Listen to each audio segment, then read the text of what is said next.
চট্টগ্রাম বিভাগের সব খবর নিয়ে সংবাদ চট্টগ্রামে স্বাগত জানাচ্ছে মুনিয়া জ্যোতি।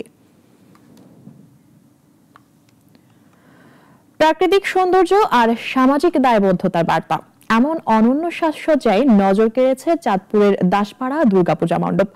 এবারের প্রতিপাদ্য নদী বাচক ইলিশ ফিরুক ঘরে ভক্ত দর্শনার্থীদের উপচে পড়া ভিড় দেখা গেল মণ্ডপটিতে। অমরেশ দত্ত জয়ের রিপোর্ট জানাচ্ছেন সিরাজুম্মনি শুভ। চাঁদপুরের পুরানবাজার দাসপাড়া সর্বজনীন কালী ও দুর্গা মন্দির প্রাঙ্গণে এবারের দুর্গোৎসব আয়োজন করেছে ভিন্ন মাত্রার সাজসজ্জা।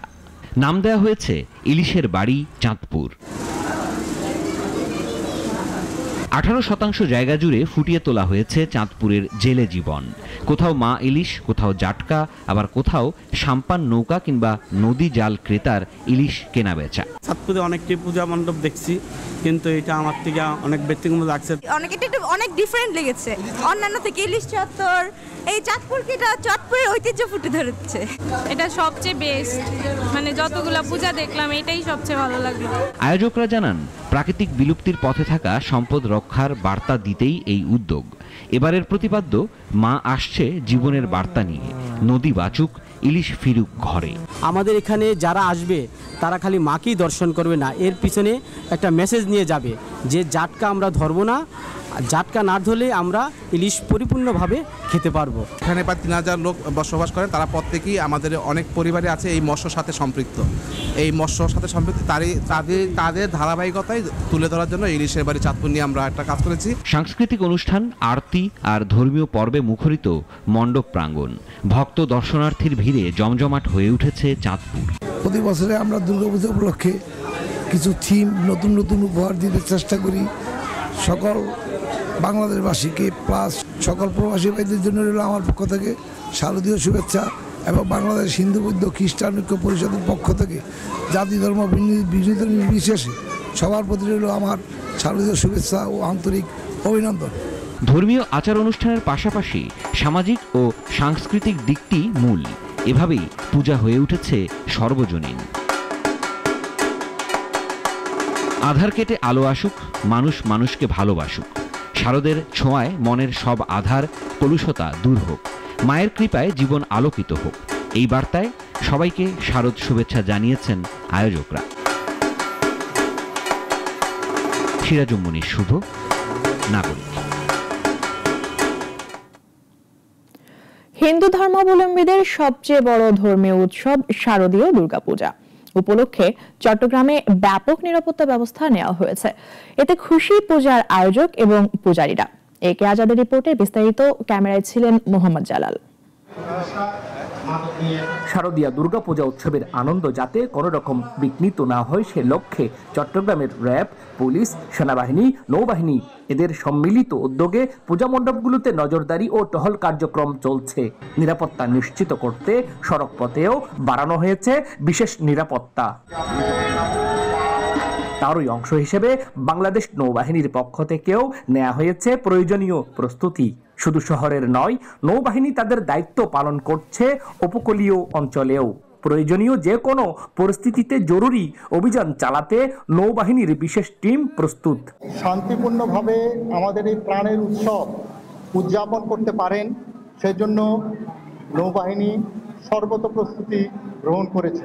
এদিকে নগরীর পূজা মণ্ডপগুলোতে নিরাপত্তা নিশ্চিত করতে বিশেষ চেকপোস্ট, রোবাস্ট প্যাট্রোলিং সহ সার্বিক নিরাপত্তা কার্যক্রম জোরদার করা হয়েছে বলে জানিয়েছে র্যাব। বাংলাদেশের রেপুটেশনকে খারাপ করার জন্য চেষ্টা করছে এই ধরনের ব্যক্তি বা দল কিংবা জনগোষ্ঠী এ ধরনের চেষ্টা করতে পারে, এবং সেই চেষ্টাটা আসলে যে কোনো জায়গায় করতে পারে। শান্তিপূর্ণ এবং নিরাপদ পরিবেশে পূজা উদযাপন নিশ্চিত করতে নিরাপত্তা বাহিনীর সার্বিক প্রস্তুতি এবং তৎপরতায় খুশি পূজার আয়োজক এবং পূজারীরা। আমাদের সার্বিক পূজা অবস্থা খুবই ভালো এবং নিরাপত্তা অবস্থা খুব ভালো। আমরা খুব সুন্দরভাবে শান্তিতে পূজাটা করতে পারতেছি। পূজাটা আসছে আসলে অনেক বেশি আনন্দের সাথে কাটাচ্ছে। প্রতিটি মণ্ডপের মাঝে হচ্ছে আসলে শান্তি বিরাজমান, যেটা হচ্ছে আমরা সবসময় আশা করে থাকি। দেবী দুর্গার যে আগমনে এই ধরাধাম থেকে সকল অশুভ শক্তি বিনাশ হোক, সকলে শান্তিতে থাকুক। শান্তি ও সৌহার্দ্যপূর্ণ পরিবেশে দুর্গাপূজা সম্পন্ন হবে এমনটি প্রত্যাশা সকলের। একে আজাদ, নাগরিক, চট্টগ্রাম। ধর্মকে নিয়ে বাণিজ্য পরিহারের আহ্বান জানিয়েছেন আম্বার গ্রুপের চেয়ারম্যান ও নোয়াখালী ৩ আসনের বিএনপির মনোনয়ন প্রত্যাশী শওকত আজিজ রাসেল। সোমবার চৌমুহনী হোয়াইট হাউস প্রাঙ্গণে শারদীয় দুর্গাপূজা উপলক্ষে বেগমগঞ্জ ও চৌমুহনীর ২৬টি পূজা মণ্ডপে আর্থিক অনুদান, খাদ্য সামগ্রী ও বিশুদ্ধ পানি বিতরণের সময় তিনি এসব কথা বলেন। অনুষ্ঠানে ইসকন মন্দির অধ্যক্ষ রতেশ্বর দেবনাথ, কৃষক দলের কেন্দ্রীয় নেতা শাহ আব্দুল্লাহ আল বাকি, ব্যবসায়ী সমিতির সভাপতি সহ সংশ্লিষ্টরা উপস্থিত ছিলেন। আগামীতেও এ ধরনের কর্মসূচি অব্যাহত থাকবে বলে এ সময় জানান আম্বার গ্রুপের কর্মকর্তারা। আমি একটা সুন্দর সুষ্ঠু পরিবেশ অনুভব করতে পেরেছি এবং আশা করি আমরা এই পূজা আনন্দের সাথে সম্পন্ন করতে পারব এবং আমি আমাদের নেতাকর্মী সকল আপনার দলেরই হয়ে থাকুক না কেন সকলকে বলবো এখানে সহযোগিতা করার জন্য, কোনো রকম যাতে বিশৃঙ্খলা না হতে পারে এবং ধর্মকে নিয়ে কেউ যাতে ব্যবসাতে না নামে। খাগড়াছড়িতে চতুর্থ দিনের মতো চলছে ১৪৪ ধারা। আগের তুলনায় কিছুটা স্বাভাবিক হয়েছে পরিস্থিতি, তবে জেলার ভেতর অনির্দিষ্টকালের সড়ক অবরোধ চলছে। খাগড়াছড়ির দীঘিনালা, পানছড়ি, মাটিরাঙ্গা সহ ৯ উপজেলার সাথে সড়ক যোগাযোগও রয়েছে বন্ধ। অবরোধে ৪ দিন ধরে যান চলাচল বন্ধ থাকায় বিপাকে পড়েছেন মানুষ। শহরের বিভিন্ন পয়েন্টে বাড়তি আইন শৃঙ্খলা বাহিনীর সদস্য মোতায়েন করা হয়েছে। তবে গতকাল দুপুর থেকে খাগড়াছড়ি জেলার সাথে ঢাকা ও চট্টগ্রামের যোগাযোগ শুরু হয়েছে। চট্টগ্রামের রাউজান উপজেলায় আলহাজ মোহাম্মদ জসিম উদ্দিন ফাউন্ডেশনের পৃষ্ঠপোষকতায় ৪টি সড়কের নির্মাণ কাজের উদ্বোধন করা হয়েছে।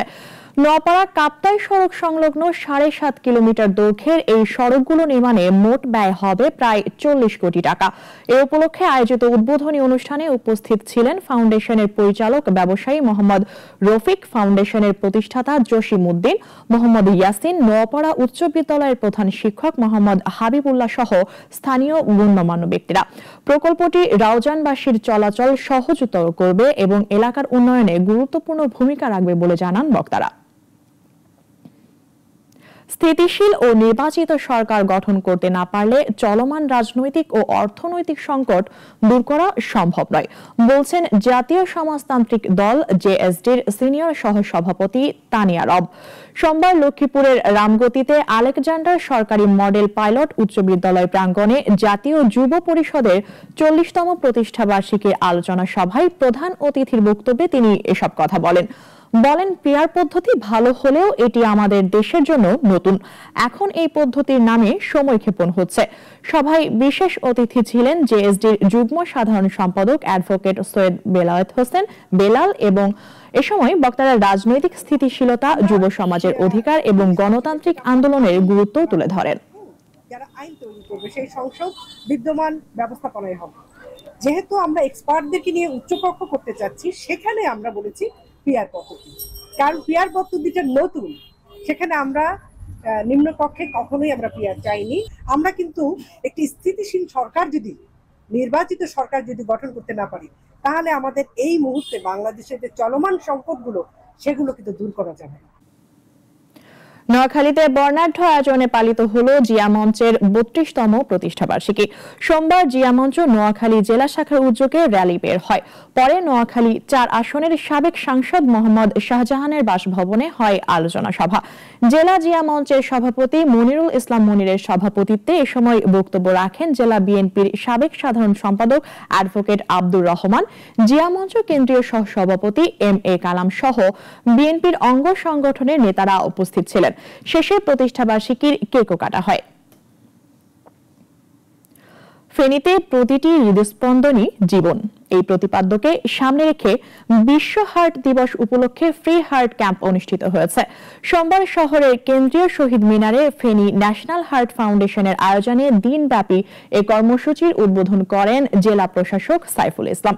ফাউন্ডেশনের সভাপতি আব্দুস সাত্তারের সভাপতিত্বে এতে বিশেষ অতিথি হিসেবে উপস্থিত ছিলেন অতিরিক্ত police super Saidur Rahman, civil surgeon doctor Rubayat Bin Karim এবং পৌর প্রশাসক গোলাম মোহাম্মদ বাতেন। অনুষ্ঠানে হৃদরোগ বিশেষজ্ঞ সহ ফাউন্ডেশনের নেতারা বক্তব্য রাখেন। এখন এ পর্যন্তই চট্টগ্রাম বিভাগের সব সংবাদ নিয়ে প্রতিদিন দুপুর ১টায় থাকছে সংবাদ চট্টগ্রাম। এরপর বিকাল ৪টায় বিশ্বের ঘটে যাওয়া সব ঘটনা নিয়ে নাগরিক সারা বিশ্ব দেখার আমন্ত্রণ রইল। সবাইকে ধন্যবাদ।